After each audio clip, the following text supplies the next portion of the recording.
Saudações a todos, que a paz esteja conosco. Mais uma vez agradecendo a Deus, agradecendo aos amigos espirituais que nos envolvem e que possamos juntos, mais uma vez, refletir sobre os ensinamentos da doutrina espírita.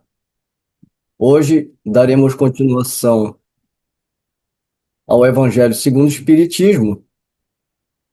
Estamos no capítulo 5º. Bem-aventurado os aflitos. Estamos no item 11, esquecimento do passado. Item 11. É em vão que se objeta que o esquecimento constitui um obstáculo para que se possa aproveitar da experiência de vidas anteriores. Porque quando a gente fala de reencarnação, o primeiro ponto que as pessoas questionam é justamente isso, né? Por que que eu não lembro? Qual é a causa do esquecimento? Ah, mas se existisse realmente uma vida, eu teria lembrado, não teria lembrado. Então, o Kardec ele vai trazer exatamente aqui no capítulo 5º, Bem-aventurados os aflitos, e abordando essa temática do esquecimento do passado. A gente vai ler o texto na íntegra e depois a gente vai fazer a fundamentação de como é que o Kardec fundamenta essa temática nas obras anteriores, principalmente no Livro dos Espíritos. É em vão que se objeta que o esquecimento constitui um obstáculo para que se possa aproveitar da experiência de vidas anteriores. Se Deus julgou conveniente lançar um véu sobre o passado, é que isso devia ser útil. Com efeito, essa lembrança traria gravíssimos inconvenientes. Poderia, em certos casos, humilhar-nos excessivamente ou então exaltar o nosso orgulho, entravando assim o nosso livre-arbítrio. Em todo caso, provocaria inevitável perturbação nas relações sociais.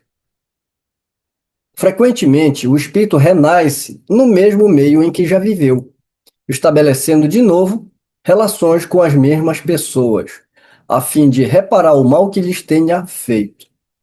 Se reconhecesse nelas as pessoas a quem havia odiado, talvez o ódio despertaria outra vez no seu íntimo. De qualquer modo, ele se sentiria humilhado em presença daquelas a quem tivesse ofendido. Deus nos deu para nos melhorarmos justamente o que nos é necessário e nos basta: a voz da consciência e as tendências instintivas, mas ele nos tira o que poderia prejudicar-nos.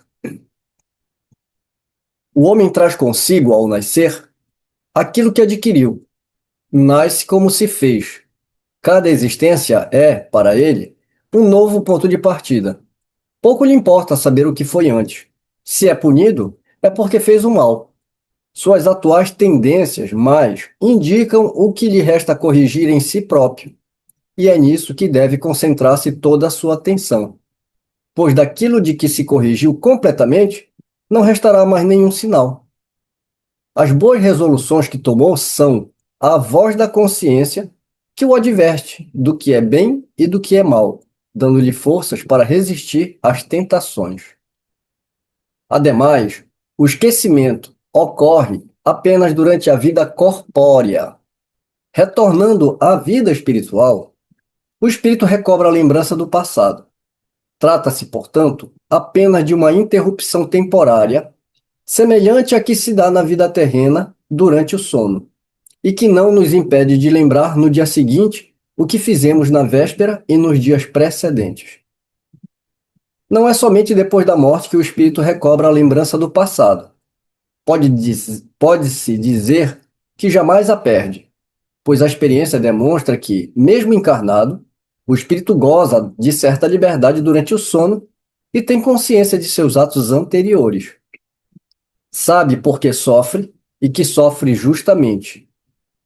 A lembrança somente se apaga no curso da vida exterior de relação, mas na falta de uma recordação exata, que lhe poderia ser penosa e prejudicar suas relações sociais, ele aure novas forças nesses instantes de emancipação da alma, se souber aproveitá-los. Posso falar um pouquinho? Eu estava esperando você abrir o microfone. Na verdade, o esquecimento do passado, eu fico.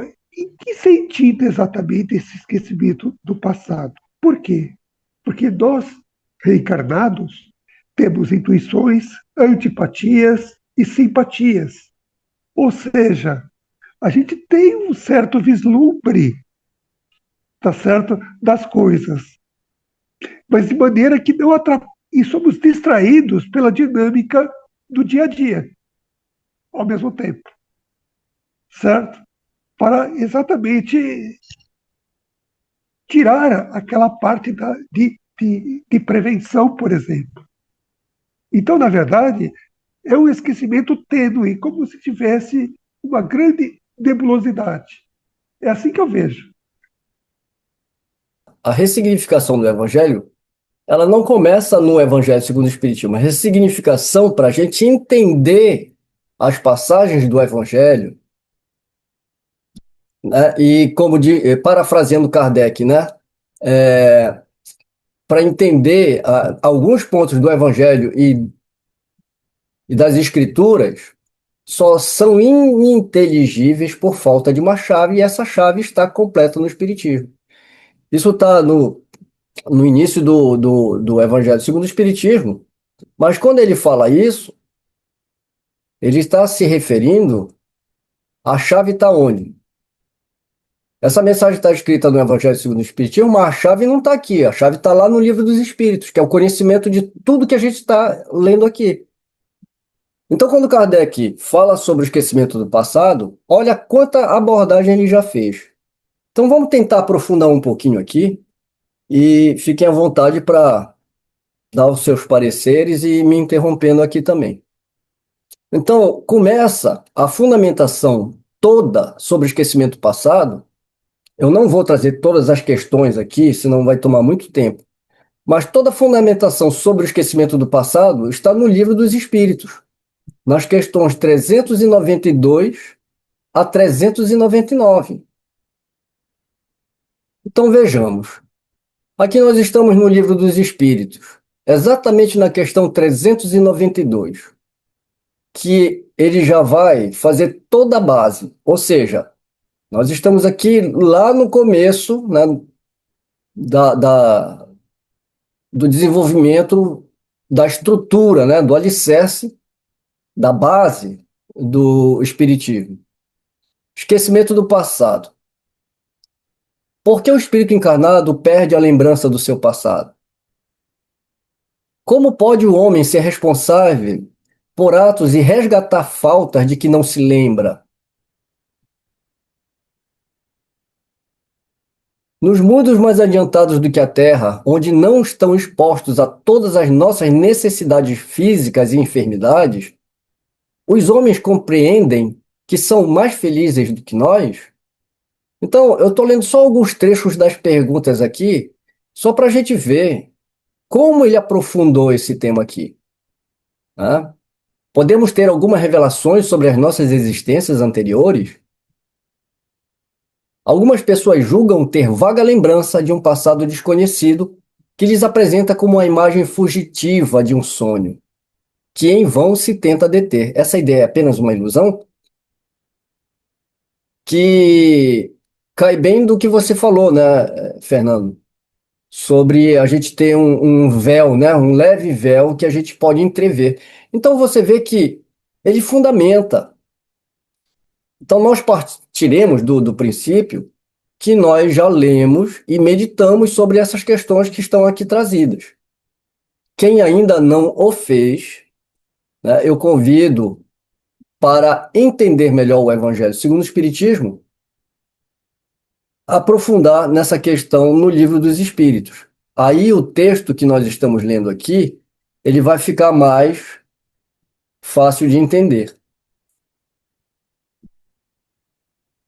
Ele começa o tema dizendo: é em vão que se objeta que o esquecimento constitui um obstáculo para que se possa aproveitar da experiência de vidas anteriores. Se Deus julgou conveniente lançar um véu sobre o seu passado, sobre o passado, é que isso devia ser útil. Ou seja, Deus faz alguma coisa de inútil? Não, né? Então, se ele lançou um véu, é porque isso é útil. Com efeito, essa lembrança traria gravíssimos inconvenientes. Poderia, em certos casos, humilhar-nos excessivamente ou então exaltar nosso orgulho. Esses são os inconvenientes graves. Ou nos humilharia demasiado, ou exaltaria o nosso orgulho. O que isso aconteceria? Haveria um entravamento, né, do nosso livre-arbítrio. A gente já não agiria espontaneamente. A gente já não conseguiria se portar de uma forma neutra, né? Em todo caso, provocaria inevitável perturbação nas relações sociais. Imagina a gente conviver com as pessoas sabendo o que elas fizeram para a gente. Ou, ao contrário, o que nós fizemos para elas. A gente mesmo, aqui na nossa experiência atual, às vezes a gente briga com uma pessoa, no outro dia você reencontra com aquela pessoa, se ainda não tiver desfeito, a gente não fica confortável, né? Até que a questão se resolva. Agora imagina você reencarnar com esse propósito e lembrar daquilo. Quando você vai novamente lá no livro dos Espíritos, né, na questão 218, ele fala também sobre as ideias inatas. Então, aqui é outro ponto que ajuda também na interpretação, né? De onde vêm as nossas ideias, né? Essas ideias inatas? O espírito encarnado conserva algum vestígio das percepções que teve, dos conhecimentos que adquiriu nas existências anteriores? De novo, né, Fernando, que você falou no início, resta-lhe uma vaga lembrança que lhe dá o que se chama ideias inatas. Então, aqui também a gente não vai, né, explorar tudo isso aqui, né? Só para lembrar que está fundamentado por Kardec também na pergunta 218. Frequentemente, o espírito renasce no mesmo meio em que já viveu, estabelecendo de novo relações com as mesmas pessoas, a fim de reparar o mal que lhes tenha feito. Se reconhecesse nela as pessoas a quem havia odiado, talvez o ódio despertaria outra vez no seu íntimo. De qualquer modo, ele se sentiria humilhado em presença daquelas a quem tivesse ofendido.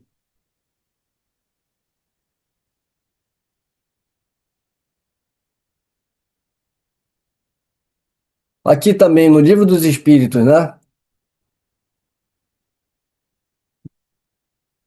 Na pergunta 222, um pouquinho mais para frente, da Ideias Inatas, já entrando no capítulo 5º, Considerações sobre a pluralidade das existências.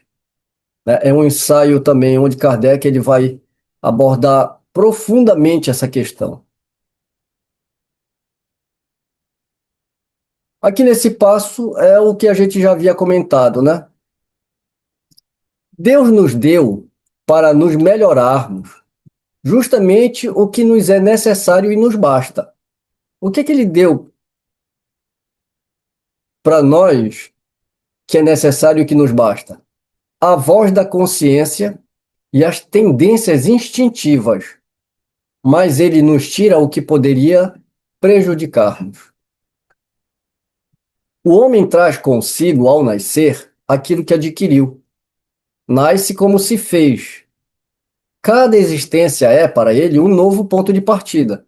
Pouco lhe importa saber o que foi antes. Se é punido, é porque fez o mal.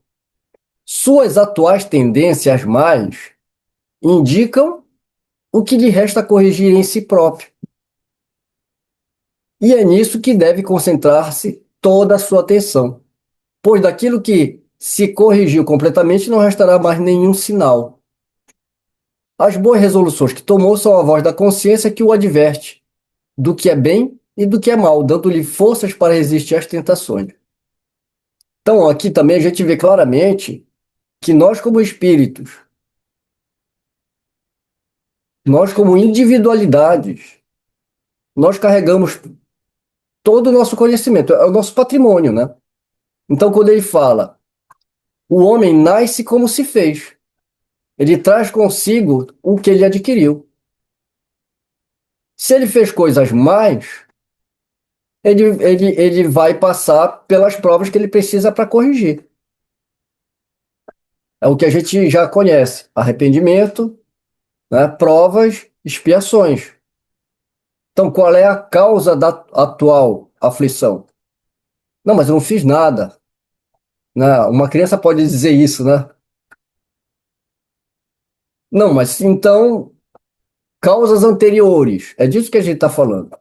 O espírito está passando, né, por provas. Então, para a gente entender melhor, é só a gente olhar para dentro de si mesmo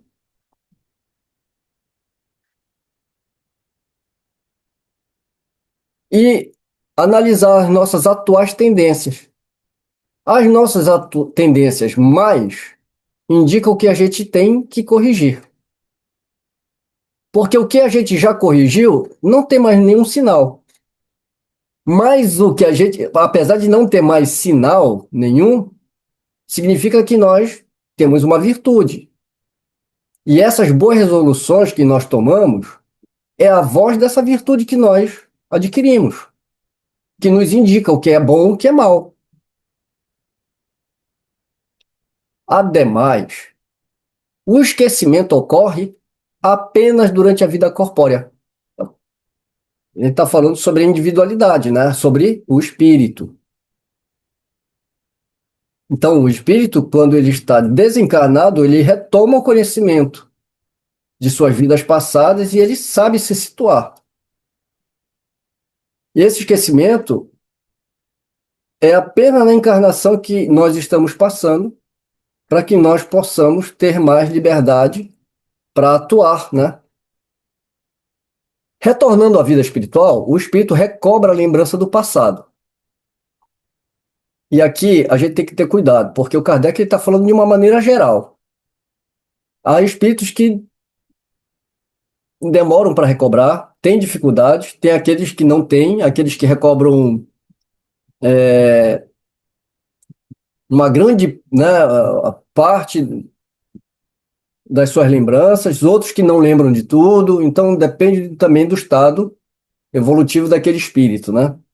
Mas de uma forma geral, a gente recobra a lembrança do passado, retornando à vida espiritual. Trata-se, portanto, apenas de uma interrupção temporária, semelhante à que se dá na vida terrena durante o sono, e que não nos impede de lembrar no dia seguinte o que fizemos na véspera e nos dias precedentes.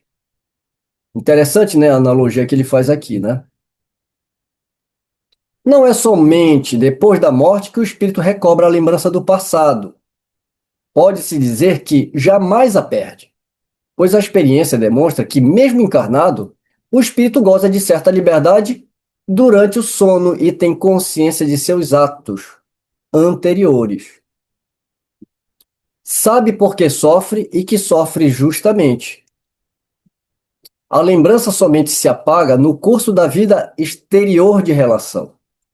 Mas na falta de uma recordação exata, que lhe poderia ser penosa e prejudicar suas relações sociais, ele aure novas forças nesses instantes de emancipação da alma, se souber aproveitá-los. Então, o que falta a gente falar também aqui é dos atributos de Deus. Eu acho que é uma das primeiras coisas que a gente tem que pensar quando a gente fala de sofrimento. Se Deus é bom, se ele é justo, infinitamente, né, bom e justo, ele não pode deixar que um filho seu passe por coisas que sejam injustas. Então, a primeira coisa que a gente tem que pensar, o que eu estou passando não é uma injustiça. E esse capítulo está explicando exatamente sobre as causas anteriores.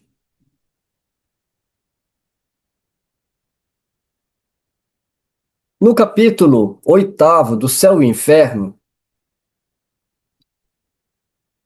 tem um capítulo lá que é Expiação Terrestres, uma comunicação do senhor Letil.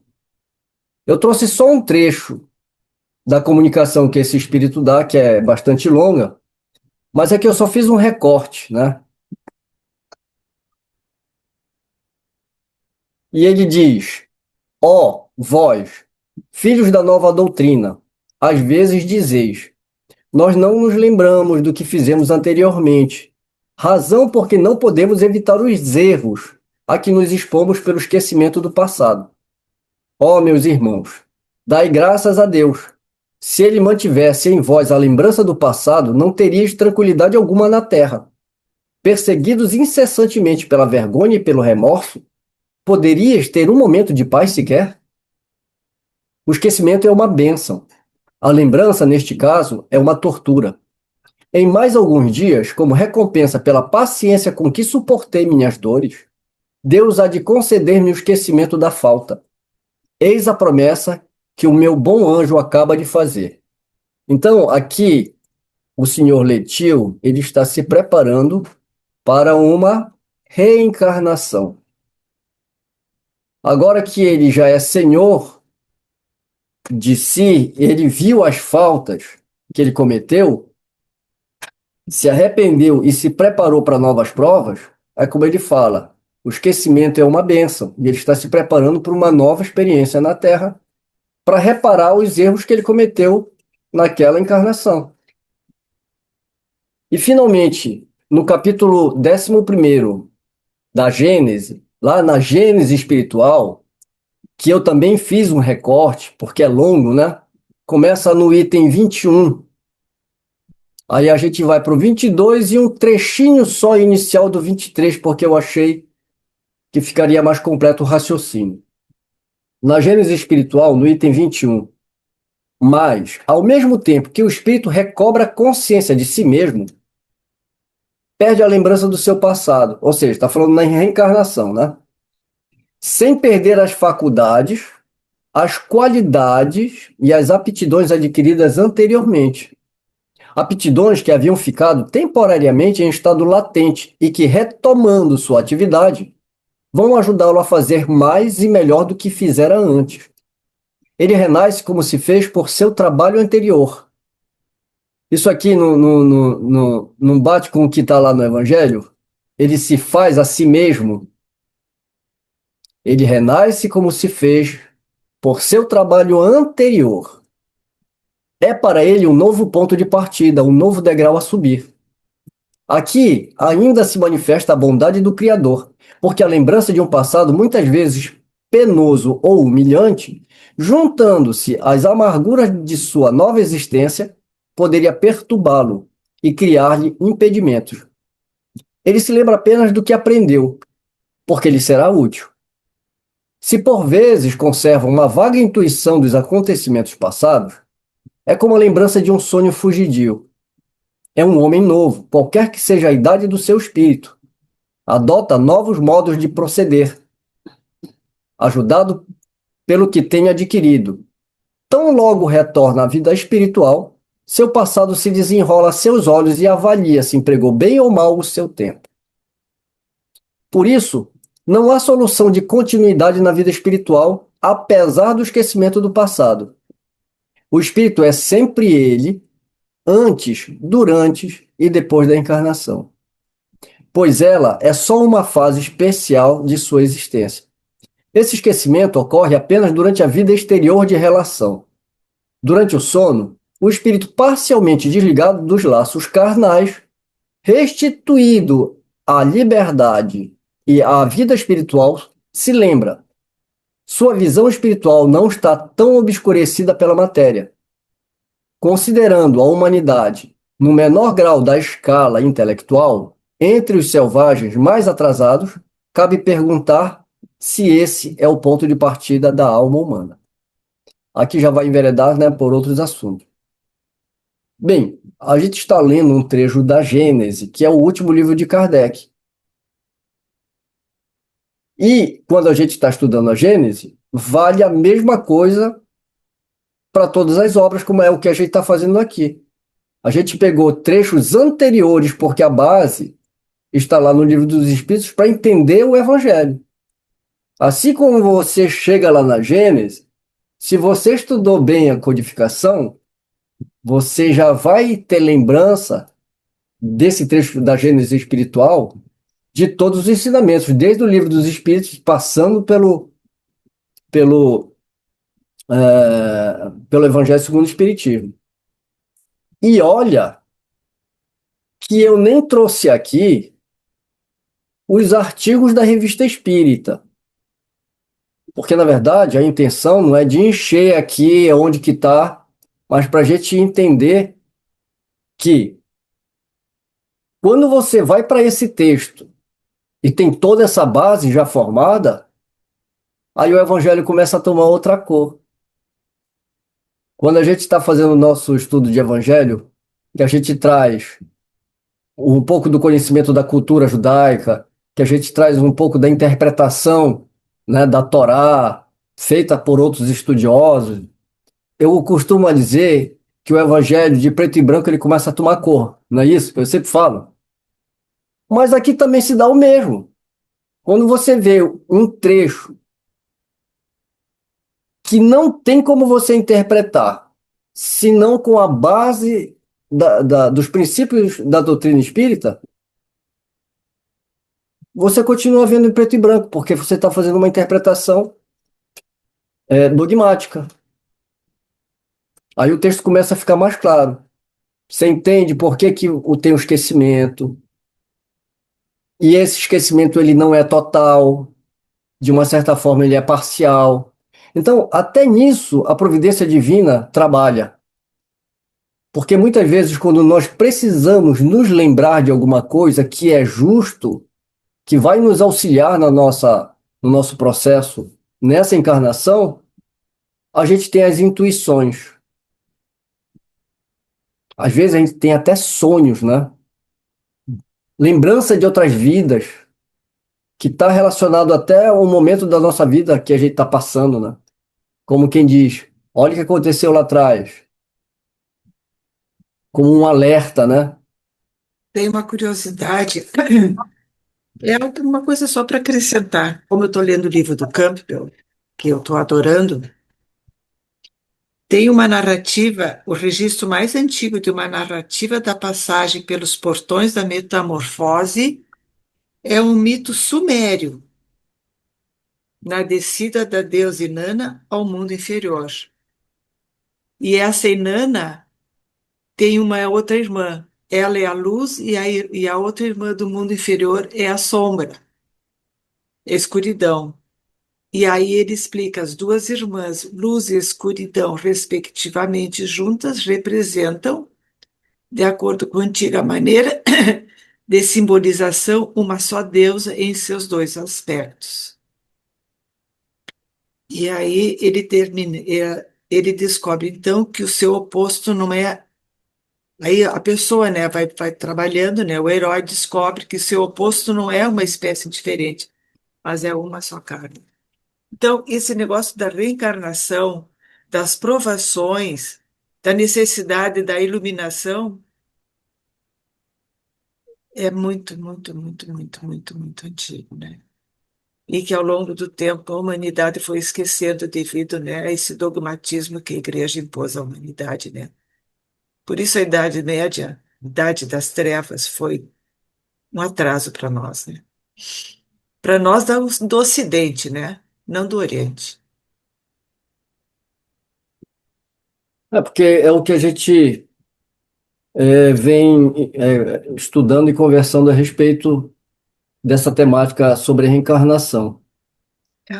O pensamento de que não existe reencarnação, ele, na verdade, é uma exceção. Que a única instituição que fala que não há A Foi não a ser igreja. a não ser que tenha outra e eu não tenho. Ah, o Fernando vai sair. A não ser que tenha outra e eu não. Mas dentro do que eu conheço, eu não consigo pensar em outra corrente espiritual ou outro, enfim, né? Que não acredite em reencarnação. É só a igreja. É só a igreja que fala. Agora, quando a gente vai analisar de onde que surgiu essa ideia, porque a ideia ela já nos costumes dos hebreus, eles não negavam a reencarnação. Eles acreditavam na vida depois da morte e eles só não conseguiam definir, entender, eles não chegaram a amadurecer essa ideia. Eles trabalhavam com a ideia da ressurreição. Tanto é que Nicodemos, a temática ali com Jesus é exatamente essa. Ele quer entender como é que o homem pode voltar novamente. A vida, né? O que acontece depois? Para onde que ele vai? Então, há uma discussão, sempre houve, mas não a negação. Havia um processo de busca do entendimento dentro da cultura judaica. Aí você vai correr para outras correntes. A corrente é uma palavra ruim, né? Você vai correr para outras filosofias espiritualistas, independente de ser religião ou não, que vão trabalhar com a ideia de reencarnação. Mas sempre no conceito do bem e do mal, no maniqueísmo. Então, se você trabalha com o conceito maniqueísta de bem e mal, a tendência é que você pense que se você foi bom, você volta bom. Se você foi ruim, você volta ruim. E quanto mais ruim, pior você volta.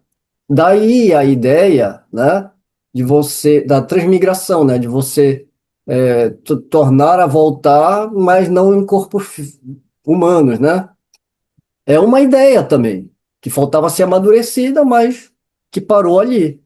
Então você vê que em todas as filosofias espiritualistas existe a ideia de um retorno, de acordo com as experiências que nós passamos aqui. A doutrina espírita, o que ela faz, como diria, né, um detrator de Kardec, ele fala: vocês não falam nada de novo. E o Kardec responde que realmente. Mas a diferença é que agora nós estamos falando, mas nós estamos dando. Aprofundamento.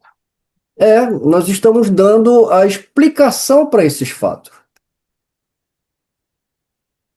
Aí é que está a diferença. Agora, o problema todo é que quando você vai lá nos ensinamentos de Jesus, ele está fazendo o quê? Ele está fazendo uma ressignificação daqueles conhecimentos e trazendo uma luz, jogando uma luz nos assuntos.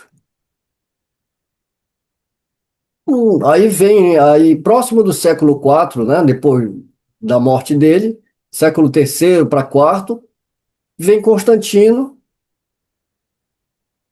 e toma conta, né, digamos assim, ele institucionaliza, ele coloca, ele cria a religião, ele cria a igreja, né, para assumir o controle da igreja. E lá ele, então, faz a institucionalização, do cristianismo. Só que quando ele faz isso, ele vai fazer com sincretismo, né, com cultos pagãos, e vai misturar um monte de coisa ali. Então, assuntos que não ficaram bem resolvidos, eles foram sendo discutidos dentro dos concílios. E lá se define, tem reencarnação ou não tem. Então, eu já deixei no estudo passado para vocês baixarem o livro que inclusive eu indico a leitura, que é sobre todos os concílios que tiveram, né, da Igreja Católica, e lá vocês vão entender todos os processos. E lá estão, todos os dogmas da igreja estão lá. Por que que retiraram a reencarnação? Está lá no livro a respeito do concílio que foi decidido aquilo. E às vezes não é decidido num concílio, né? Ele passa para o segundo, para o terceiro. Quando foi que Jesus deixou de ser um espírito encarnado? Quando que ele passou a ser Deus e Espírito Santo? Quando que ele passou a ser uma tríade? Nos concílios, que decidiram nos concílios. Onde que está a ideia do batismo? Ou seja, Constantino ergue uma instituição. Ao longo desse período da Idade Média, a igreja vai fazendo o quê? Vai fazendo uma construção de adequações para o que era melhor para ela como instituição. Eles não estavam preocupados com a verdade. Eles estavam preocupados em criar uma verdade para eles para poder dominar. Alguns homens, até dentro de uma sinceridade, mas presos ainda a uma fé cega. E outros não, porque queriam manipular mesmo. A gente conhece a história da igreja. Podemos não conhecer tão a fundo, mas não precisa ir tão longe, né? A gente só precisa ter cuidado para não ficar fazendo umas colocações assim, que a gente tem. Às vezes as pessoas têm muito essa mania de fazer também a teoria da conspiração, né? Então, para a gente poder falar com mais assertividade, não basta falar só a igreja é isso, a igreja é aquilo. Então, tem coisas que a gente precisa ler com atenção e entender todo aquele processo. Quando Kardec traz o conhecimento, a fundamentação, né, da reencarnação, de Jesus como um espírito superior, enfim, mas baseado em quê? Ele vai fundamentar todos esses pontos. Se a gente não ressignificar esses conhecimentos, a gente vai continuar preso. No movimento espírita, ainda tem gente que defende a ideia que Deus e Jesus é a mesma coisa. Que Deus não teve corpo carnal, né? E ainda se mistura a ideia de que se você for... A gente está aqui porque a gente foi mal, por isso que a gente veio para a Terra. Eu estou falando dos 4 evangelhos de Rustem. E lá num determinado momento do livro, dos 4 evangelhos, o Rustem vai afirmar que dependendo de como você foi ruim na outra encarnação, você reencarna como uma lesma, que tem um nome bonito que ele colocou, né? Criptógamo carnudo. É o termo que ele usa para dizer que há espíritos que encarnam em criptógamo carnudos, lesmas. E isso foi estudado desde a fundação da FEB até 2, 3 anos atrás, todas as quartas-feiras, na sede da FEB. Tá? Então, quer dizer, se você ainda tem espírita que ainda não conseguiu se desligar, por quê? Porque não ressignificou. E o pior é que, se ainda tem instituições, porque acabaram criando instituições, não que elas representem o espiritismo não tem uma instituição, mas criaram as tais federativas que querem ser o chefe, né, digamos assim, a dona do espiritismo, né? E você não pode ser você não pode ser dono de uma ideia. A ideia está aí, tá? Então, quando a gente fala que o espírito é livre pensador, eu diria nem tanto, né? Porque se todo mundo exercesse seu livre pensamento, a gente não estava preso nesses dogmas aí porque o que aconteceu com o pensamento cristão que Jesus trouxe com Constantino, misturando cultos pagãos e depois ao longo da história todo aquele sincretismo e dogmas e hierarquias, aconteceu com o espiritismo no Brasil quando ele chega no Brasil e a FEB é criada. Eu diria que a igreja está para o cristianismo como a FEB está para o espiritismo. Fundaram uma instituição e destruíram com o verdadeiro espiritismo. E ponto. E nós estamos aqui tentando entender o evangelho à luz do espiritismo. Então não basta ter conhecimento evangélico no sentido de conhecer as escrituras. Esse trabalho que a gente faz para entender as passagens de Jesus nos evangelhos, a gente esquece de fazer esse mesmo esforço para entender as passagens do próprio espiritismo. Que nem esse tema aqui da reencarnação. Se você for explorar mais a fundo, esse tema sobre reencarnação e esquecimento do passado, ele está vastamente fundamentado no livro dos Espíritos. Vamos entrar, então, Vamos passar então para o próximo item, item 12. Motivos de resignação. Por estas palavras, bem-aventurados os aflitos, porque serão consolados. Jesus indica, ao mesmo tempo, a compensação que espera os que sofrem e a resignação que abençoa o sofrimento como prelúdio da cura. Essas palavras também podem ser traduzidas assim: deveis considerar-vos felizes por sofrerdes, porque as vossas dores deste mundo são o pagamento da dívida das vossas faltas passadas. E essas dores, quando suportadas pacientemente na terra, vos poupam séculos de sofrimentos na vida futura. Deveis, pois, sentir-vos felizes por Deus haver reduzido a vossa dívida, permitindo que as saldeis agora, o que vos garantirá tranquilidade no futuro. O homem que sofre é semelhante a um devedor de grande quantia, a quem um credor diz: se me pagares hoje mesmo a 100ª parte do teu débito, dar-te-ei a quitação do restante e ficarás livre. Se não o fizeres, eu te perseguirei até que pagues o último centavo. O devedor não se sentiria feliz por suportar toda espécie de privações para se libertar, pagando apenas a 100ª parte do que deve? Em vez de se queixar de seu credor, não lhe ficará agradecido? Tal é o sentido destas palavras. Bem-aventurados os aflitos, porque serão consolados. São felizes porque pagam suas dívidas e após o pagamento estarão livres. Mas se, saldando a dívida de um lado, endividam-se de outro, jamais se libertarão.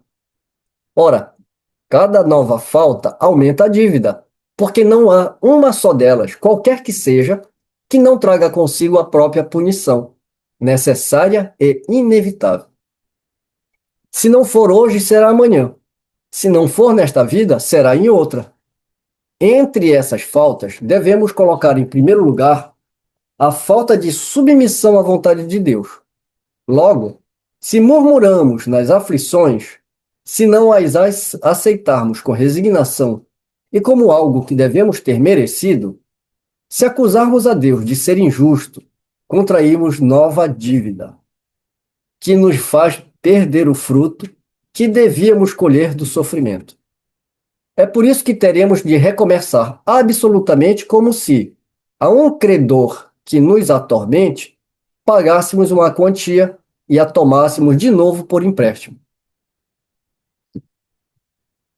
É engraçado isso aqui, né? Ao entrar no mundo dos espíritos, o homem ainda está como o operário que comparece no dia do pagamento.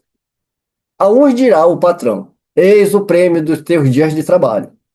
A outros, aos felizes da terra, aos que hajam vivido na ociosidade, que puseram sua felicidade nas satisfações do amor próprio e nos gozos mundanos, dirá: nada tendes a receber, porque já recebestes o vosso salário na terra. Ide e recomeçai a tarefa. O homem pode amenizar ou aumentar o amargor de suas provas, conforme a maneira pela qual encare a vida terrena.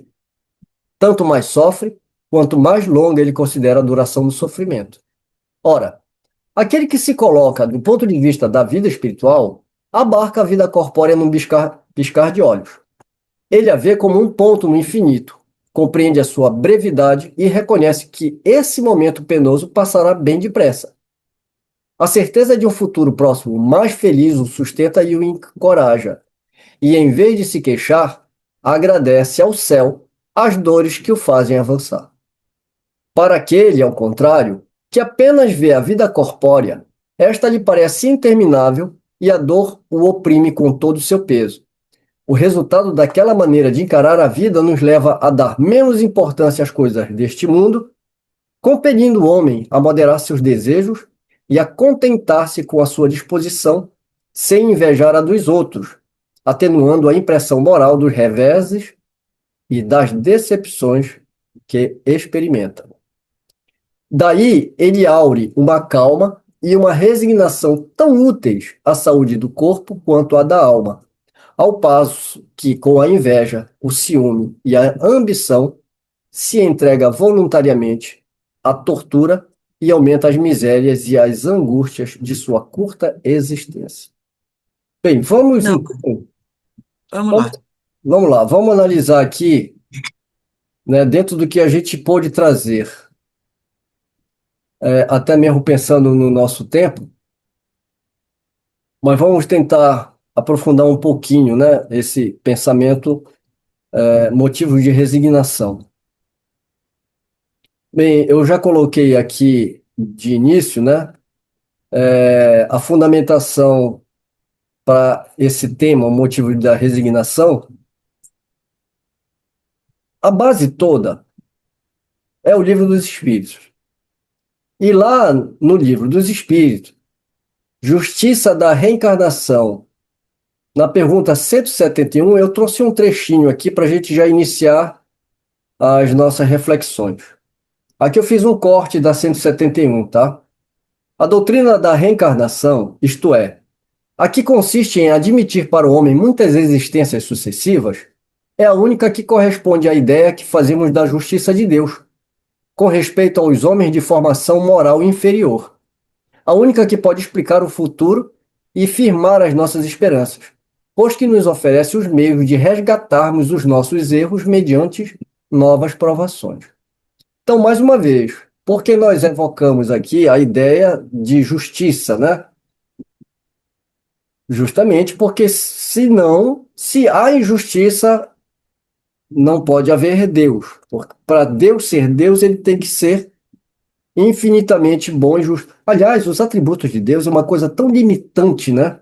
Para nós, a nossa incapacidade de entender os atributos, a única maneira é superlativar o que nós achamos que temos de melhor em nós. Então, justiça, bondade, fraternidade, tudo isso que o ser humano tem como virtude, a gente, para entender Deus, a gente só pode colocar o infinito isso. Né? Então, motivo de resignação. Um dos motivos de resignação é saber que por algum motivo, né, que muitas vezes nós não compreendemos, Deus está nos dando a oportunidade de passar por essas provas. Por isso que ele fala, bem-aventurados os aflitos, né? E para falar de justiça, a gente vai voltar um pouquinho lá para esquecimento do passado, na questão 399. O esquecimento das faltas cometidas não é obstáculo à melhoria do espírito, porque mesmo não se lembrando delas com precisão, o fato de as ter conhecido na erraticidade e o desejo de repará-las, o guia por intuição e lhe dá o pensamento de resistir ao mal. Esse pensamento é a voz da consciência secundada pelos espíritos que o assistem, se escuta as boas inspirações que lhe sugerem.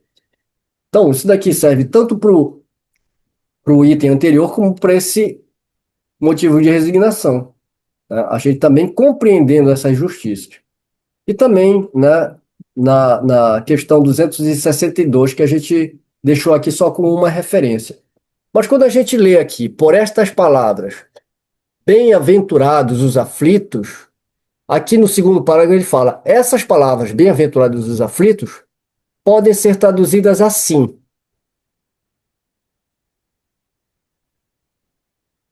Então a gente faz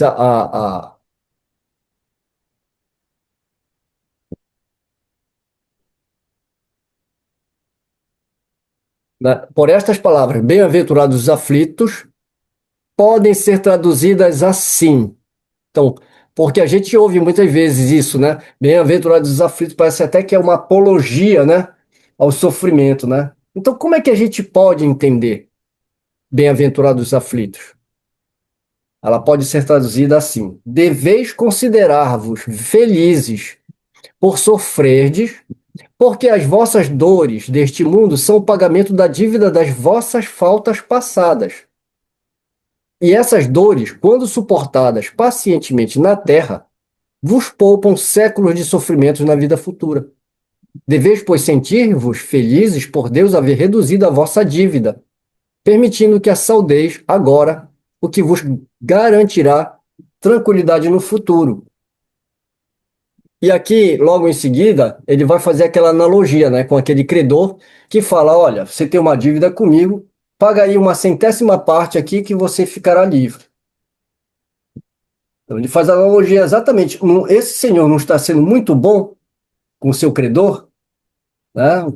Então, coloca Deus nesse patamar aqui, né? De justo e bom, e que as coisas, muitas vezes, que a gente passa aqui, é justamente uma oportunidade de nós saldarmos essas dívidas.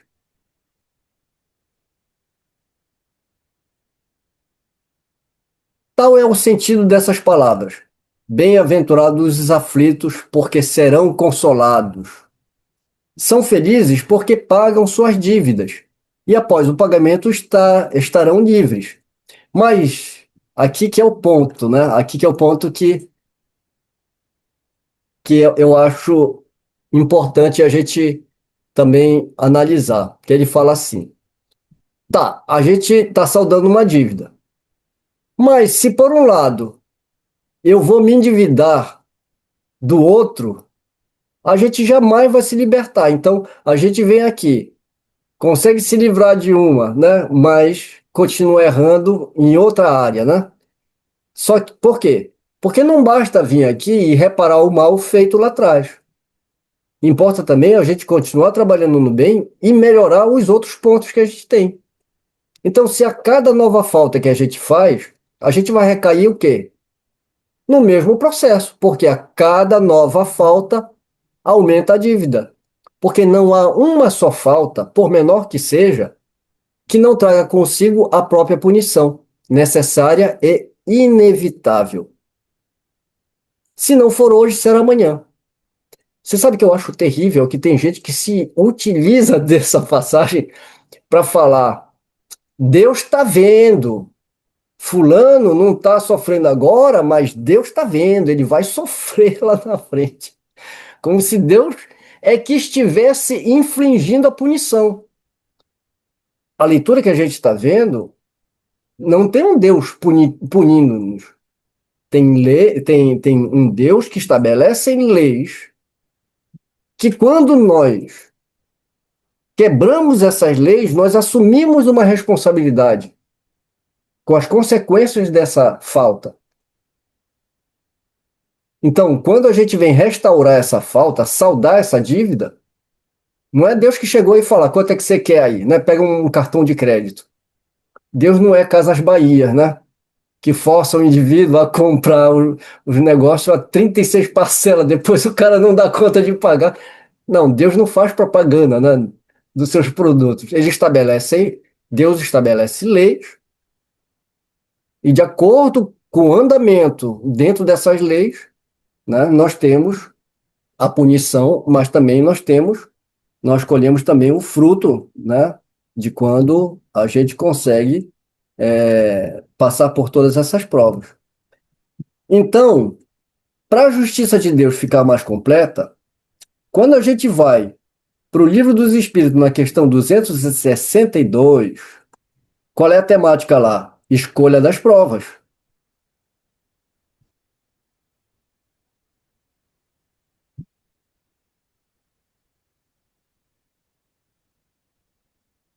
A 262, ela vai falar o seguinte: quando o espírito goza de seu livre-arbítrio, a escolha da existência corpórea depende sempre, exclusivamente, de sua vontade, ou essa existência lhe pode ser imposta como expiação pela vontade de Deus?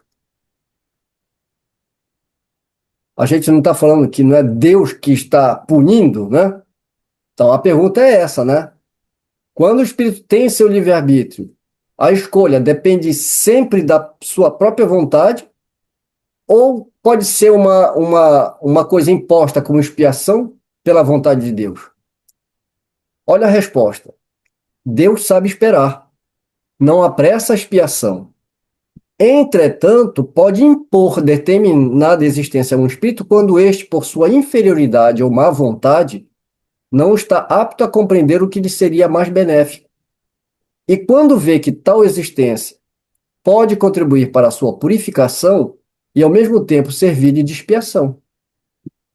Então você vê não só justiça, como sabedoria, como respeito, né? Na 265, Kardec pergunta: se alguns espíritos escolhem por provação o contato com o vício, haverá os que o busquem por simpatia e pelo desejo de viverem no meio conforme aos seus gostos, ou para poderem entregar-se materialmente aos seus pendores materiais? Há, sem dúvida, mas somente entre aqueles cujo senso moral ainda está pouco desenvolvido. A prova vem por si mesma e eles a sofrem por muito mais tempo. Cedo ou tarde, compreendem que a satisfação de suas paixões brutais lhe acarreta consequências deploráveis, que sofrerão durante um tempo que lhe parecerá eterno. Deus pode deixá-los nesse estado até que compreendam seus erros e, por iniciativa própria, peçam para repará-los, mediante úteis provações. Então, Kardec, inclusive, ele aborda até a questão de o espírito que ele quer continuar gozando daquele vício, quer continuar aquela vida, ele pode, então, voltar para essa mesma vida? Né? Então, até nisso Deus não interfere. Por quê? Porque depende também da inferioridade e superioridade desse espírito. E às vezes Deus pode permitir até para que ele caia em si mesmo mediante mais uma falta. Então, todo processo não é punitivo e, ao contrário, também não é um processo que privilegia. É um processo que visa a educação moral daquele espírito.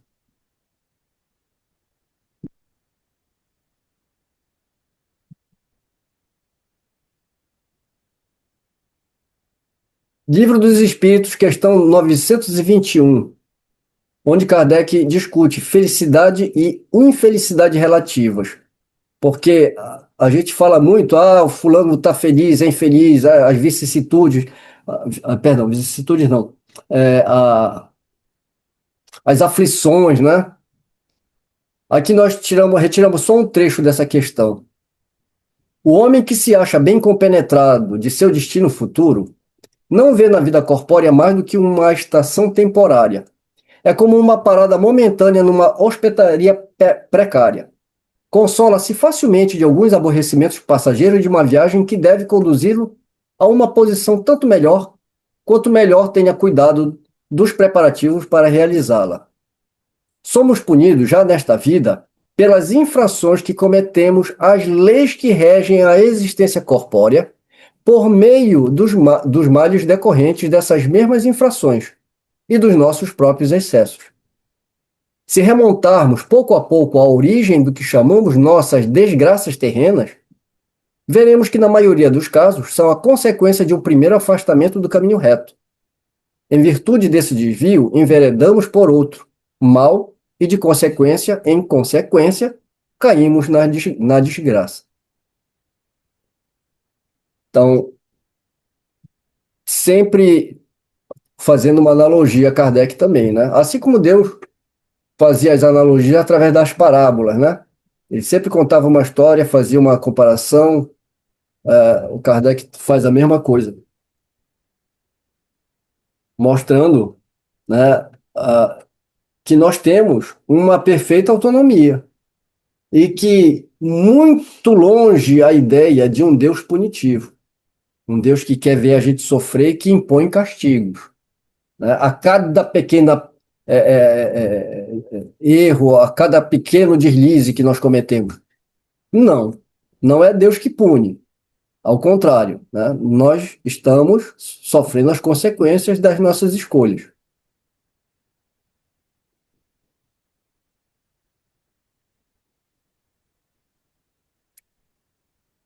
Entre as faltas inúmeras que nós podemos cometer, o Kardec fala que nós devemos colocar em primeiro lugar dessas faltas a falta de submissão à vontade de Deus. Isso daqui é muito importante a gente refletir, porque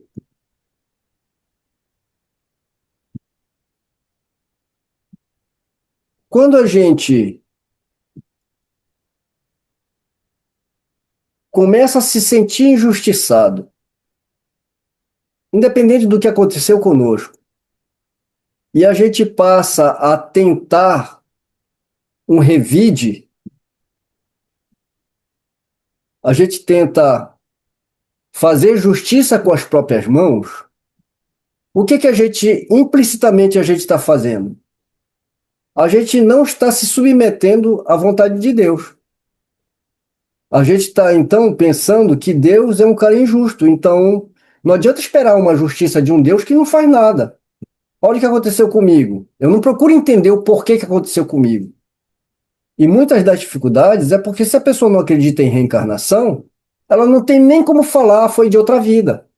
Porque se aquilo está incrustada nela, que ela só tem uma vida, o momento dela partir para um revide é muito maior. Porque se eu só tenho uma vida, o que que eu e a pessoa vem e mata meu filho, eu vou lá, então mato o filho dele ou eu mato ele e a família dele, né? Isso não é uma falta de submissão à vontade de Deus, no sentido de entender que se Deus é bom e justo, nós precisamos procurar justiça no que nos acontece. E mesmo que eu não compreendesse isso, Jesus ainda vem falar sobre amar os seus inimigos. E no início de todo início, né, a própria Torá, né, vai falar que a maior lei é amar a Deus sobre todas as coisas e ao próximo como a si mesmo. Então, por que eu faria uma coisa que eu acho que é injustiça comigo com o outro? Porque quando eu faço uma coisa que me fere, que me dói, que eu acho que é ruim, eu passo a ver no outro que fez aquilo uma pessoa ruim. Mas, se eu faço uma coisa que eu próprio condeno, eu não me torno igual ao outro, né? Então, de pensamento em pensamento, a gente vai chegar à conclusão que realmente a falta de submissão às leis de Deus, o entendimento, né, desses ensinamentos vai acarretar muito sofrimento. Então, muitas vezes em reuniões mediúnicas, nós conversamos com espíritos que estão nesse patamar, né, estão presos ali ainda naquela ideia de vingança. Mal eles sabem que muitos deles que foram tiradas a vida material, mal eles sabem que se eles tivessem perdoado o seu algoz, pelo simples fato dele ter mudado essa sintonia e ter agido através do perdão, ele já estaria liberto. Ele seria acolhido no plano espiritual, numa outra vibração, com os mentores ali, com a família espiritual dele, para ampará-lo. E por que isso não acontece? Porque a prova que ele tinha que passar, ele se prende nela, muda a sua vibração e se fecha a todo e qualquer contato com espíritos superiores, que estão ali, mas que ele perde totalmente contato por ele ter se corrompido, né? E uma outra coisa, né? A doutrina espírita que também nos ajuda a entender a mediunidade como um instrumento de educação, de acolhimento, também é uma das coisas mais nobres que eu acho que tem na doutrina espírita, né? Quando você vê na prática, né, o que acontece com esses espíritos que são insubmissos às leis de Deus. E Kardec, ele teve o trabalho de, no Céu e Inferno, a segunda parte, né, os exemplos ali, é de todo tipo de espírito ali, para a gente meditar sobre os relatos que ali eles contam, né? Bem, e já caminhando, né, para o nosso finalzinho, para a gente já ir caminhando para o nosso final, vamos aqui já para esse último item e trazer as outras passagens aqui que está, né, no Céu e Inferno na primeira parte, está no capítulo 8º, sobre as penas futuras, e no capítulo 7º, né, a doutrina das penas eternas. Vamos ler esse primeiro das penas futuras? que lá no quarto item desse capítulo vai estar escrito assim: a punição é sempre a consequência natural da falta cometida, ou seja, não é não é um castigo de Deus, né? A punição é sempre consequência natural da falta cometida. Não é um castigo imposto por Deus. O espírito sofre pelo próprio mal que fez, de maneira que, estando sua atenção concentrada incessantemente sobre as consequências desse mal, compreende-lhe melhor os inconvenientes e é motivado a corrigir-se. No capítulo 7º, Doutrina das Penas Eternas, nós retiramos esse trecho aqui. A punição que sofre é uma advertência sobre o mal praticado que deve ter como resultado a sua recondução ao bom caminho. Se a pena fosse irremissível, aquela ideia do fogo eterno, né? Seria supérflua qualquer intenção de melhor proceder e o desígnio providencial da criação não poderia ser alcançado, porquanto haveria seres predestinados à felicidade e outros à desdita. Se uma alma culpada se arrepende, ela pode endireitar-se. Podendo fazê-lo, ela pode aspirar à felicidade. Seria Deus justo se lhe recusasse os meios para tal? Ou seja, nem adianta se arrepender se a pena fosse para sempre, né? Mas seria Deus justo se não aceitasse esse arrependimento, né? Porque uma alma que se arrepende, ela pode voltar ao caminho correto. Sendo o bem o objetivo final da criação, esse que é o objetivo final, o bem. A felicidade, que é seu prêmio, deve ser eterna, não o castigo. Nem o mal, né? O castigo, que é um meio de alcançá-la, deve ser temporário. Mesmo entre os homens, a noção mais elementar de justiça preconiza que não se pode castigar perpetuamente aquele que tem o desejo e a vontade de fazer o bem. Aqui a gente trouxe esse trecho para falar sobre, né, a justiça de Deus.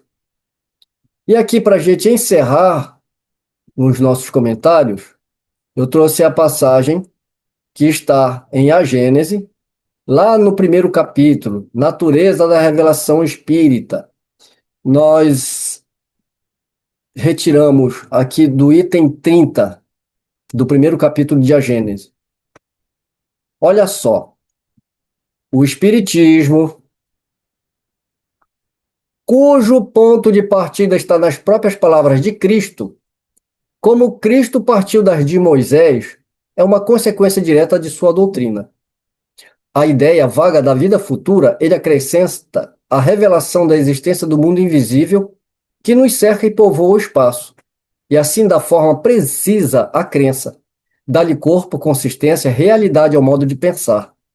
Define os laços que unem a alma e o corpo, retirando o véu que ocultava aos homens os mistérios do nascimento e da morte. Pelo Espiritismo, o homem sabe de onde vem, para onde vai, por que está na Terra, por que sofre temporariamente, e vê por toda parte a justiça de Deus. Sabe que a alma progride sem cessar por meio de uma série de existências sucessivas, até alcançar o grau de perfeição que lhe permite se aproximar de Deus. Então, só esse trechinho aqui, né, para a gente entender, né, por que o Evangelho segundo o Espiritismo. Esquecimento do passado eu consegui entender, mas o motivo de resignação não muito. Mas aí com a sua explicação ficou mais esclarecido.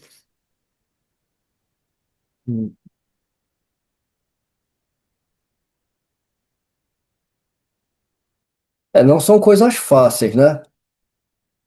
Não são coisas fáceis, porque mesmo nós espíritas, mesmo tendo um entendimento, a gente passa os perrengues que às vezes bate o desespero, né? Mas aí é que entra a diferença de você ter o conhecimento. Aí eu pergunto, se tá difícil para você que entendeu, imagina para o cara que nem passou perto disso aí. A primeira coisa, num desespero, é ele aceitar passivamente, perdoando até, inclusive, né, o opositor, ou a pessoa que atropelou o filho, alguma coisa assim. Mas ele pode partir para o outro, né? Para o outro lado que eu estava falando. Se meu filho só tem uma existência, ele não fez nada. Primeiro o culpado é Deus, porque que ele está. Então, se aconteceu, é porque Deus não existe, é balela. Aí você já começa a olhar para a igreja com raiva. Aí você tem que procurar um culpado. E o culpado é o cara que atropelou teu filho. Aí você quer o que é justiça. Qual é a justiça que você quer? Você quer que ele pegue prisão perpétua. Mas não basta, ele tem que sofrer lá dentro. Né? Eu já vi até casos de pessoas que pagaram gente para torturar preso lá dentro. Sabe, só estar preso não adiantou. A pessoa teve meios de encontrar bandidos, pagá-los para fazer mal para o cara que estava lá. Ou seja, ele fala que isso é justiça, porque o cara pegou só 20 anos e o filho morreu. Só que a justiça ela não pode estar acompanhada, aliás, ela deve estar acompanhada de uma coisa chamada amor. Porque a justiça sem amor, ela não é justiça, ela é vingança. E é o que aquele pai queria. Ele não queria justiça, ele queria vingança. Ele queria olho por olho, dente por dente. Então, aí é que entra toda.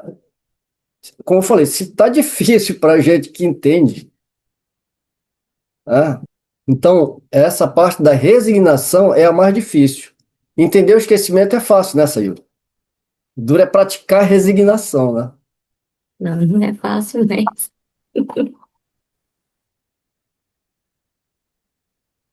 Assim terminamos, não o capítulo, né? Porque esse capítulo é bem extenso e merece bastante atenção e reflexão. No próximo estudo, nós vamos abordar a partir do tema o suicídio e a loucura no item 14. Então, meninas e meninos, eu encontro vocês no próximo estudo. Um beijo no coração de todos e até lá.